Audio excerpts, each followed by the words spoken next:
ஓம்.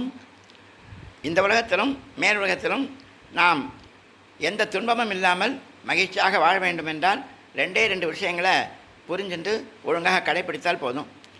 அது தானம், தியானம் ரெண்டு தான்.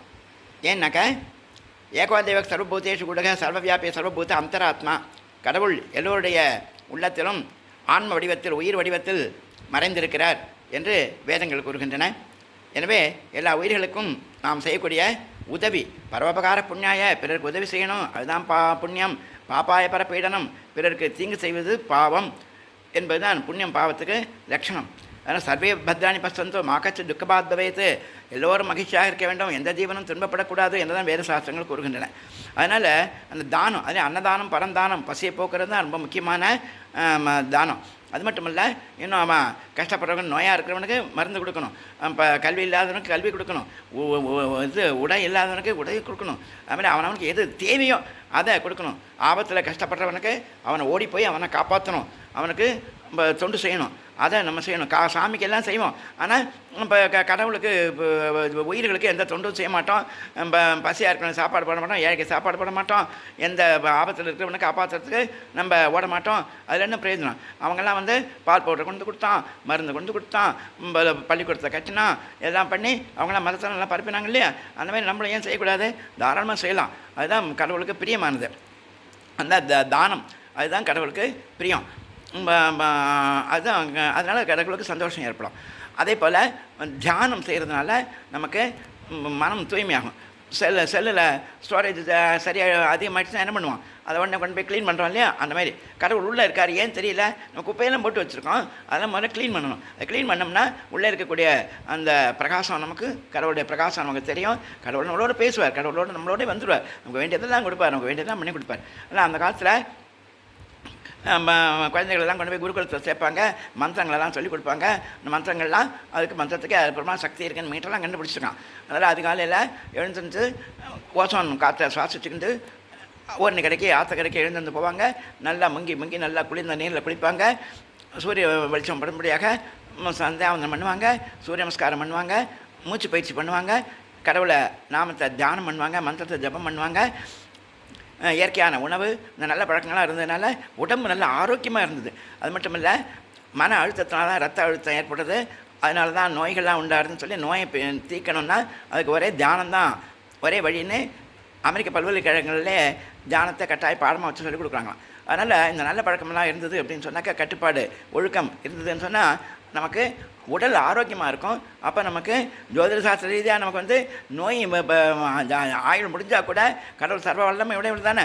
அதனால் அடுத்த ஜென்மத்தில் அனுபவிக்க வேண்டிய இன்ப துன்பங்களை இந்த பக்கமே எக்ஸ்டெண்ட் பண்ணி விட்டுருவார். அதான் மார்க்கண்டேயர் கதை, ஆதிசங்கரர், சத்யவான், நிறைய வரலாறுகள்லாம் இருக்கு இல்லையா?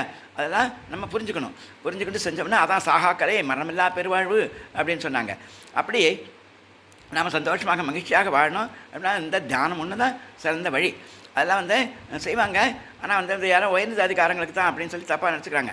ராமன் கிருஷ்ணன்லாம் ஒன்றும் பிராமணன் இல்லை, அவங்களாம் இப்போ மற்ற ஜாதி சேர்ந்தவங்க தான். இதெல்லாம் எல்லாரையும் உயர்த்தணுங்கிறதுக்காக அவங்களுக்கு கொடுக்குற அவார்டு தான், ஆஸ்கர் அவார்டு மாதிரி தான், விருது தான். அது தான் உயர்ந்தவன், மற்றவங்களாம் மட்டம் அப்படின்னு சொல்லி தப்பாக புரிஞ்சுக்கிட்டு இருந்தாங்க. அதெல்லாம் முதல்ல மாற்றணும், சரியாக புரிஞ்சுக்கணும்.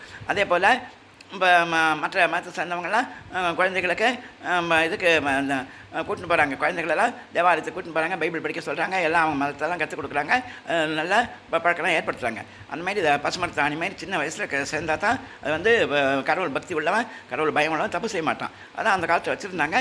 இப்போ அதெல்லாம் எல்லாம் மாறிப்போச்சு அதெல்லாம். ஆனால் அவங்க பாதிரியாரே தப்பு பண்ணுறார். காரணம், இப்போ தப்பு பண்ணலாம், மறுபடியும் பாவ மன்னிப்பு கேட்கலாம், மறுபடியும் தப்பு பண்ணலாம்.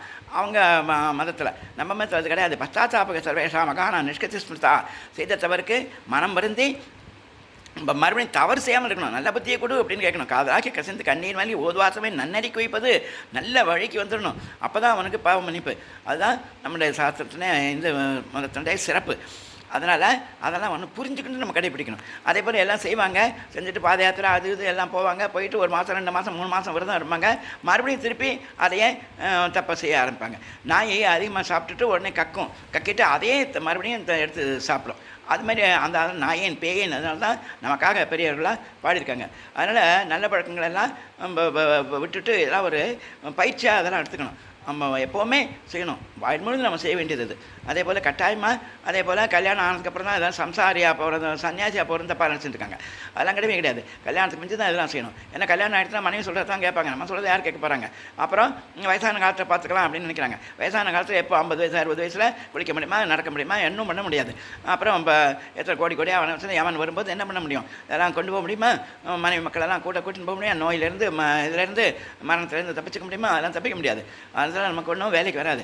அதனால தான் சின்ன வயசுலேயே இதெல்லாம் செய்யணும். கல்யாணத்துக்கு முந்தி தான் இதெல்லாம் செய்யணும். அதேமாதிரி நீங்கள் சன்னியாசி ஆயிருக்கு, சம்சாரி ஆயிரு, அதை பற்றி கவலை கிடையில்லை. கடவுளுக்கு கவலையே இல்லை. அன்பாயிரு, எல்லாத்தையும் அன்பாயிரு, அதான் கடவுள் நம்ம இடத்துல எதிர்பார்க்குறது. அதனால் இதெல்லாம் சின்ன வயசுலேயே செய்யணும். எல்லோரும் கட்டாயம் முதல் காரியமாக செய்ய வேண்டியது அதுதான். அதனால தான் நாங்கள் ரவீந்திர சுவாமி அர்ப்பணி ட்ரஸ்ட்னு ஏற்படுத்தி அன்னதானம் இதெல்லாம் செஞ்சுட்டுருக்கோம். ஞாயிற்றுக்கிழமையில் தியான வகுப்பு நடத்துகிறோம். அதில் எல்லோரும் பயன்படுத்திக்கணும்.